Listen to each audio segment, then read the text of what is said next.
Hello, everybody. This is Christy with the Laugh or Die podcast. With this, I love to talk about things that are murders or unsolved mysteries, even aliens and ghosts, anything supernatural. But today, I'm going to talk about the Christmas bombing in Nashville in 2020. So, what happened? A lot of people haven't heard about it, or if they've heard very little of it. We had a bombing, as I said, Christmas Day in 2020, and what had happened is there was this guy. About 1 o'clock in the morning, he's got this RV, and he parks in front of an AT&T transmission substation kind of building. When people hear AT&T building, they think of the Bat building, but this is actually right on 2nd Avenue. It's a very nondescript building, but an RV is parking there. Nobody's thinking much about it. They're like, oh, it's Christmas. Probably somebody out of town, just people visiting family. Not a big deal. 5:30, there was a call to 911 of like shots fired. And police come and stuff. 6 a.m., it starts broadcasting out of this RV. All these warnings. And one of them was like, if you can hear this, evacuate now. If you can hear this, evacuate now. Creepy, right? In between, it starts playing Petulia Clark's Downtown. Super mega creepy, right? So 6:30 a.m. it explodes. Now you could see the fire plume shooting up into the sky above the buildings, blew out windows blocks away. You could hear it and feel it miles away. Knocked out cell phone service and 911 emergencies from Ohio all the way down to the Mississippi. So a lot of states were affected directly and indirectly by this. And I gotta tell you, the building itself, I think that he was targeting, didn't get the damage that the buildings across the street did. And you're talking beautiful, beautiful buildings. They used to be old warehouses back in the day. We're talking built in Civil War era. Beautiful buildings. Well, they're gutted. I've got a friend that owns one of them, and they said that at least 4 of them are going to have to be completely demolished. Probably more by now. Looks like they finally started doing something there, but I guess it took, with all the permits and stuff you have to go through, but it still feels like they haven't done anything. Now it was a very homemade bomb, they are assuming, and it was pretty powerful. The RV was incinerated pretty much. Parts of his remains were found, of the bomber, was found all over the place. Now, he was the only fatality, thank God, or I would have murdered him myself. I've heard different numbers, but I've heard 8 were injured and only 1 death, and that was him. He ended up, 40 or more buildings were damaged, and about 400 people were displaced. You just got to think these old factory buildings, what used to be. The bottoms are restaurants and shops. The upper levels, a lot of them, are apartments and Airbnbs. So I think the rationale was he picked a day where he knew the things wouldn't be open, and he knew it would give people enough warning that were still there to get out. So, yeah, I guess if you're going to have a terrorist, it's good that he's a considerate terrorist. His name was Anthony Quinn Warner. And some people are saying that he chose the location and timing to maximize the impact of the explosion while still minimizing the likelihood of undue injury. Again, considerate terrorist. The FBI also concluded the Antioch man acted alone and set the bomb off to end his own life. So he intended to die. Now, what people don't know about him, I did a little research on him. He was crazy. Yeah, I mean, pretty much anybody that would do that is gonna be crazy. I mean, he had like crazy kind of paranoia. He's just one of those people that you almost imagine still living in their mother's basement, that kind of crazy. He had long-held, individualized beliefs adopted from all these different conspiracy theories. He thought there were aliens. He thought there were reptilian people walking around. Dude was nuts, all right? And if you can imagine this, he had trouble with his interpersonal relationships. What? Who saw that coming except everybody? Press accounts indicate that a conversation between Anthony Warner and his neighbor Rick Laud, less than a week before Christmas, Laud had asked him, "So, is Santa going to bring you anything good for Christmas?" And Anthony replied, "Oh yeah, Nashville and the world is never going to forget me." Okay, pretty much if somebody's saying something cryptic like that, why are you not calling the cops? Maybe he did, I don't know, but that's a little alarming, to say the least. Anthony Warner was 63 years old, white male. What? Again, who saw that but everybody? I'm not saying other genders and races can't be terrorists, but I figured it was going to be a white guy. He was a high school graduate, served 2 years in the Navy. He was self-employed IT consultant, relationships unknown, probably because he was crazy. He had a 2-year probation for a 1978 drug charge. I think he had marijuana. So that's the only criminal background that they found. But, like I said, not only was he a nut that believed in reptilian people and aliens, he also was one of those 5G conspiracy nutbag people. So he had massive paranoia. Probably had aluminum hats he was walking around in. Some people believe that he had spent time in a local state park, I think it was Warner Bell State Park, doing hunting for aliens. So yay. He also thought 9/11 was an inside job rather than terrorists. So I'm sure he's a QAnon guy. Fucking batshit crazy. So, once all this happened, you got people coming out of the woodwork talking about it. Before he died, he'd sent a bunch of letters to friends and people he knew. One of the letters that Warner mailed contained bizarre ramblings on conspiracy theories ranging from the moon landing in September 11th to reptilian and lizard people that he believed control the earth and had tweaked human DNA. He sounds like he is fun at parties, all right? Warner supposedly wrote extensively on perception and saying that everything is an illusion and there's no such thing as death. I guess he knows now more than anybody. He thought lizard people were living here. He thought there were shape-shifting reptilian creatures that would appear in human form and were bent on world domination. Oh my God. It's just like he gets better and better. I would have hated to have been his neighbor or friend. Because let's be honest, can you imagine getting in a conversation with that guy at your local bar? Luckily, it doesn't seem like he left his house very often. He'd been fixated on years on the notion that alien reptiles who inhabited underground tunnels controlled the earth. You can't make this shit up. He would go regularly to Montgomery Bell State Park. Like I said, it's west of Nashville.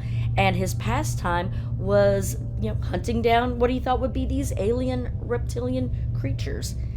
He described struggling to spot them with an infrared device, believing that they could adjust their body temperature to the surrounding environment. They're sneaky, those aliens. And he warned that bullets would just bounce off of them. If you try to hunt one, you will find you are the one being hunted, he wrote. Yeah, he's nuts. Now, he did claim to a bunch of people that he had cancer. I don't know if that was true or not, but that might explain why he wanted to take his own life. I mean, who would want to, if you have, terminal cancer, I'm sure that really, really sucks. And I feel bad for anyone that has it, even if you are crazy. So in early December 2020, he sent a letter to his IT client saying that he was retiring. A Waffle House employee. You can't have a crazy story like this and not involve a Waffle House employee. That just goes with the territory. But her name was Crystal Deck, and weeks earlier, she'd found him fiddling around with a pre-recorded female voice on his laptop, kind of like the one that we ended up hearing in the RV before he died. And she'd heard him playing that 1964 Petula Clark hit Downtown, praising the song's significant spirit. Now, Nashville police interviewed Pamela Perry, which some are saying is a friend of Warner. I had heard it was an ex-girlfriend who lived down the street. And August 19th, 2019, So a year before, the same day, her and her attorney made a 911 call reporting that Warner's clandestine work on making bombs. She said that he couldn't die until she thought that she couldn't die without saving innocent lives from whatever she thought Warner would do. Perry, who was adamant she knew he had 2 firearms, and she was trying to get them away from him because she was really worried about his state of mind that belonged to him. Officers stated that Miss Perry seemed paranoid when they talked to her, and she rambled about her friend Anthony Warner ruining his life. In addition, she showed signs of mental distress, and she claimed mental distress and physical distress. She said on several occasions that she felt like she was dying. She stated that she believed Anthony Warner is making bombs in his RV at his home, and again, wanted to save lives. Well, of course, what do they do? What do they do, guys? If a woman is acting irrational, she's crazy. Let's go get her evaluated. But not the guy making the bomb. Okay? So, like I said, his only criminal history was 2 years probation for a marijuana charge. I think it was marijuana. So he wasn't on the radar for law enforcement at all before the explosion. Now, this quickly turned into question on December 29th, 2020. There was, police reports that indicated 16 months before the explosion, officers had visited his Antioch home after this girlfriend had reported, he's making bombs in a vehicle. Well, they didn't. I would think that would be probable cause, but I don't know anything about law. So all they could do legally, I think, is knock on the door. And if he didn't answer, there's nothing they could do. So they tried several times to knock on his door to no avail.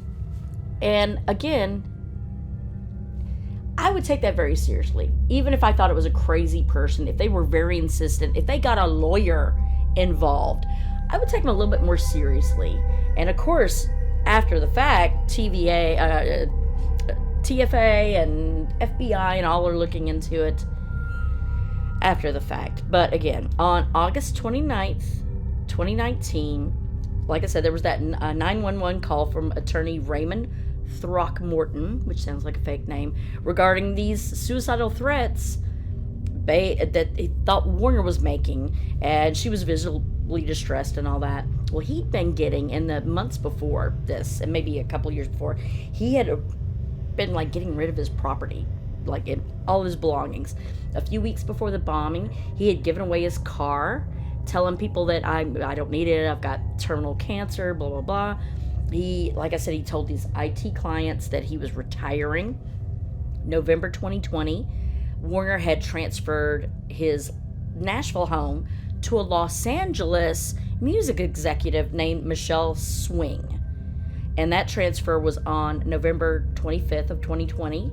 It was an Antioch house that he had last lived in, and it was worth about $160,000 back then. And come to her, she's like, I didn't know him.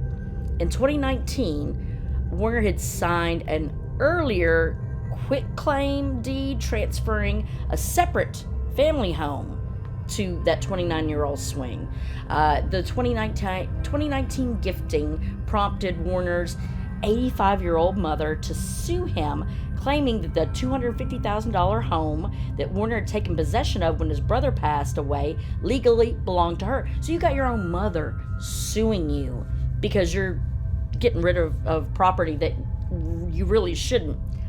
Maybe you should, maybe you shouldn't, but he's given both properties to this woman in California, which I've heard was her mother was like an ex-girlfriend of Warner's. I don't know if that's true or not, but it makes sense.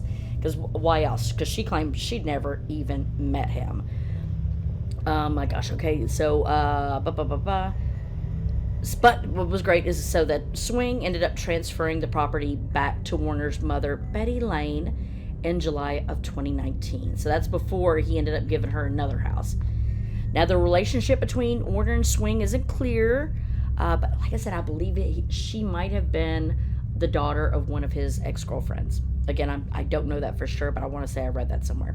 So a lawyer who represented Warner in the property transfer told the Tennessean that Warner described Swing as a child of his friend. Additional outlets have reported Swing told investigators that she spoke with Warner a week before Thanksgiving, but had never personally met him. After the blast, Warner's mother reported to the Sun, "He's a good man. I'm devastated and upset. I can't say anymore." Well, I don't blame you. And, good people go crazy. But again, he sounds like he was a total different line of crazy.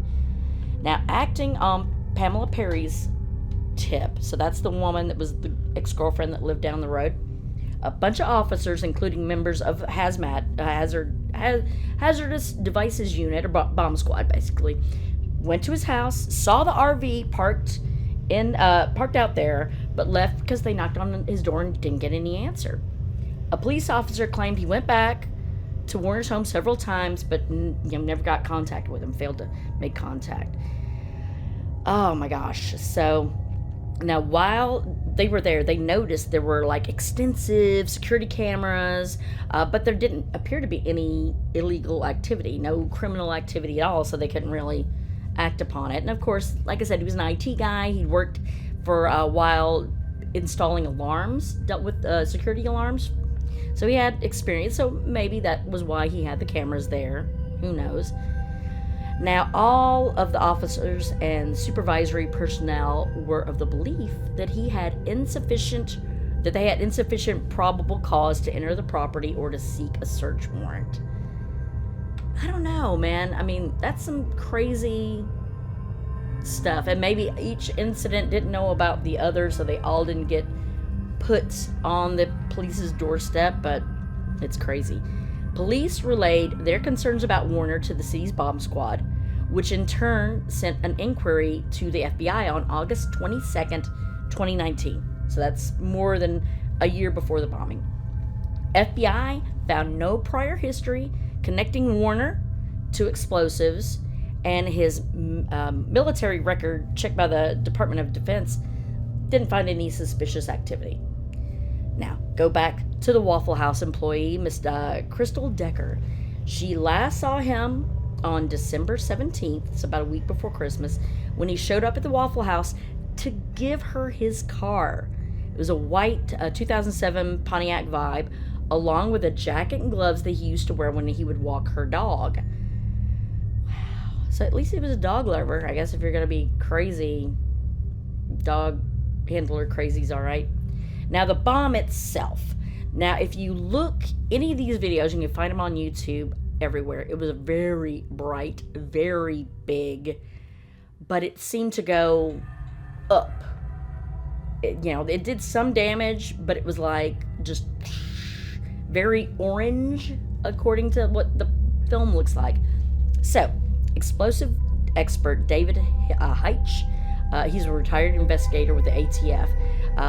During a thermal event, he said a lot of fuel, a long event, it seems like there was a lot of fuel and a long event, and believes it was made out of pyrotechnics, but I've heard that might not be the case. The initial explosives results is an extremely bright fireball that burns reasonably evenly at the ignition point and rapidly dissipates without much smoke or vaporization. Because it should have been a lot more smoke. So there was some smoke, but it wasn't huge amounts. Within roughly 4 seconds, the fireball has largely been consumed. At approximately 20 seconds post-explosion, the ambient scene mostly returns to a pre-blast state outside of the lingering haze. Which, that sounds pretty spot on to what I saw in all the videos. Opinion based on the video is that the fuel-based explosives was used instead of other compounds like TNT, black powder, or ammonium nitrate, which you've heard of some of those things, like with the Oklahoma bombing, they used, I think, ammonium nitrate. Yet when concerning fuel-based explosives, hydrocarbons such as gasoline and kerosene are pretty much ruled out. Had this device had been using gasoline, you would have seen a large quantity of dark soot going up into the air and carbon monoxide produced during the burn-off. Kerosene, on the other hand, is frequently used by the entertainment industry for fire performances and special effects because it can produce dramatic fireballs at a low flame temperature, so it burns quickly and cleanly. There's no evidence in the video that a fuel such as kerosene was used. However, because we don't see the ejection of liquid fluid in the initial detonation. Had hydrocarbon been used, we would have seen bits of flaming liquid scattering around the scene, causing a bunch of little fires, a series of little fires.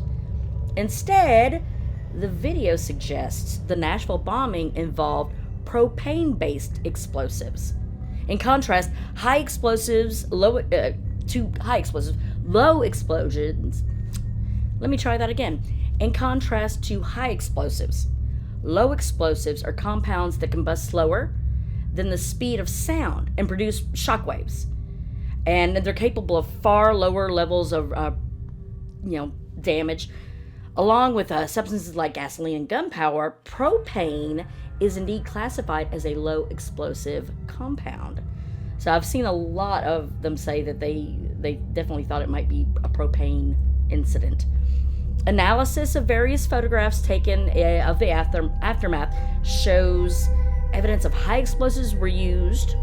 So I'm hearing different thoughts and feelings about this. Now, the blast damage radius is relatively localized. Like I said, it wasn't all over. It's boom, just right in that area, roughly about 50 feet from the bomber's seat. The explosive crater was relatively small, where, if it was others, it would be much bigger, less than a foot in depth, so it didn't blow down. Two of the buildings directly across from the RV were extensive damage, the facade. It was... However, you don't see evidence of radical damage to the buildings with being caused by the initial blast wave. Instead of sloping piles of debris, pointing to this being a result of collapse, likely a result of structural integrity being compromised at the lower ground level, which is exactly what it looked like. Public records indicate the collapsed building, the collapsed buildings were initially erected in 1890. Like I said, some I know were 1840 even. There was like a loft apartments, there was a $10 boutique store, there was a liquor store, restaurants. Usually using readily available 20-pound propane cylinders, commonly used for like grilling and outdoors. Very little sophistication. Warner could have easily made a reliable timer and electric pulse detonator to create the improvised fuel explosion. I'm sorry, I'm getting very excited. In a very rough estimate, the device made of around 35 20-pound cylinders would match the blast that was seen in the Nashville bombing. Now, some people have said, this is the FBI said, we've never seen an improvised thermobaric device before in this country or any other country. Said David Williams conducted an FBI investigation of the World Trade Center, Oakland City, Pan Am 103, the Unabomber even, among many other noticeable places. Thermobaric refers to the gaseous fuel-air explosion. The reason is it's very difficult to get the timing down at an optimum mixture of the air and liquefied carbonaceous fuel such as propane, methane, natural gas. He couldn't have done it for the first time and make it work. They thought that he had to have a test area somewhere that he tried it out before he went full balls on it. Williams' hypothesis that Warner's RV was likely thermobaric is known as a fuel-air explosive or a vacuum bomb. It's based on videos of that bright yellow and orange fireball, the pattern of destruction, and conversations with other experts. Man, it's just insane. I love that there were so many experts on hand taking care of it and looking into it. It's exciting. Significantly, these videos show very little smoke, like I said earlier, from the bomb, which suggests the explosion was very efficient. Black smoke came later, but that's from secondary blazes such as burning tires. And you could see some of these cars that were very few that were left on the street. They were charred. So that would make a lot of sense. To William's eye, the video and the photographs of the wreckage indicate slow-moving explosion, and a type of rolling and heavily consistent with relatively slow homemade device. So he was a little smart little cookie, I suppose. If Williams is right about the fuel air bomb, he figures Warner had exercised considerable skill and preparation. The first step would be simple enough, crack open the valves on the tanks and wait for the RV to fill up with the gas and air mixture. But the mix wouldn't explode by itself, so he would have had some sort of ignition source to have been introduced at just the right moment. Now, a lot of them have said if he had been in there and the gas filled up in the RV, he would have passed out. So he would have had to have a timer on there to be ready to go off at a certain point. So, it's exciting. The bomber, determined to die inside of the van, might anticipate the likeliness that he would pass out to the lack of oxygen before he could detonate with like a cigarette lighter or what have you. So he'd had to have a device set in place to detonate automatically. It could be as simple as like a baggie of black powder, which is available at any hobby shop, or electrical components, such as switches. That you could get that from like a microwave or dishwasher, telephone alarm. We know he tinkered on his RV for a long time, so he would be able to easily seal tight enough so that the gas could accumulate. It wouldn't sneak out. And, it's so creepy that he put this much effort into it. And there was no manifesto that was found later on, so we don't really know, or at least I've not seen there any other reason for it and where. And now Warner's detonation, they said, of course, is an improvised device with the intention of acting in an effort to end his own life, driven in partially by life stressors, his paranoia, his long-held individual beliefs, the conspiracy theories, the loss of any kind of real interpersonal relationships. Sean Ryan, a former U.S. Navy SEAL and CIA consultant with experience in surviving and investigating bombings, he thinks the bomber possibly used 200 pounds of low explosives in the RV based on the videos and the photos of the damage around the blast site. Warner, he was a computer expert, former owner of an alarm company, so he had knowledge of electronics. If he was able to wire an alarm system, he was more than capable of creating a transmitter receiver. Now, his father, we found out, used to work for AT&T, so they're not sure that had something to do with it. But like I said, he was one of those 5G conspiracy nutbag people. So, barring any real manifesto, which I have not heard that they've found, you can only speculate as to why he did it. Crazy, of course. Paranoid with his conspiracy theories, and probably he had like a hatred for AT&T because of the 5G. And I think he may have worked for AT&T at some point as well. Well, I hope you enjoyed this, and I hope you learned a little something from it. I know I did. If you like this, please subscribe to this podcast. I would love for you to come back, and if you're watching on YouTube, click on the little bell so you get a notification to know when I'm going to do this again. So thank you so much for listening to the Laugh or Die podcast. Good evening.